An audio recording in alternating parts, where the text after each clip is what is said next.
हाय, hello, नमस्कार. मी अश्विनी आणि माझ्या नवीन ब्लॉगमध्ये तुमचं सर्वांचं स्वागत आहे मनःपूर्वक.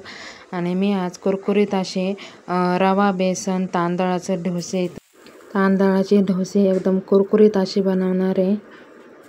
सकाळच्या नाश्त्यासाठी झटपट असे बनणारे डोसे. त्यासाठी 1 वाटी रवा घ्यायचा, पाणी टाकायचं, अर्धा तास भिजून द्यायचं. चांगलं असं फुलून द्यायचा रवा.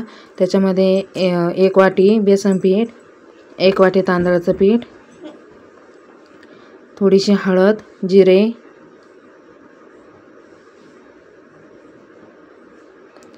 लाल तिखट 1 चमचा. त्याच्याऐवजी तुम्ही हिरवी मिरची आणि लसूण सुद्धा वाटून घालू शकता ठेचून. मी लाल तिखटच टाकली. त्याच्यानंतर टोमॅटो, कांदा, कोथिंबीर कट करून टाकायचा. इथं मी टोमॅटोच टाकला आहे. तुम्ही कांदासुद्धा त्याच्यात घालू शकता. चवीनुसार मीठ आणि पातळसर असं बॅटर करायचं. लय घट पण नाही करायचं. आणि तव्यावर असं टाकून घ्यायचं, चांगलं पसरून घ्यायचं, सगळीकडे टाकून घ्यायचं. आणि इथं मी साधाच तवा वापरलेला आहे जर्मलचा. मी काय डोशाचा तवा घेतला नाही.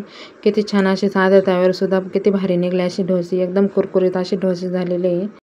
जसा पहिला केला याच पद्धतीनं दुसरा बी डोसा करून घ्यायचा. तो सुद्धा असा तव्यावर पसरून आणि एक साईड भाजून दुसऱ्या साईडनं पलटी करून घ्यायचा. दोन्ही साईडनं भाजून घ्यायचा. खूप छान असे डोसे झाले. तुम्ही पाहू या पद्धतीनं सगळे डोसे तयार करून घ्यायचे.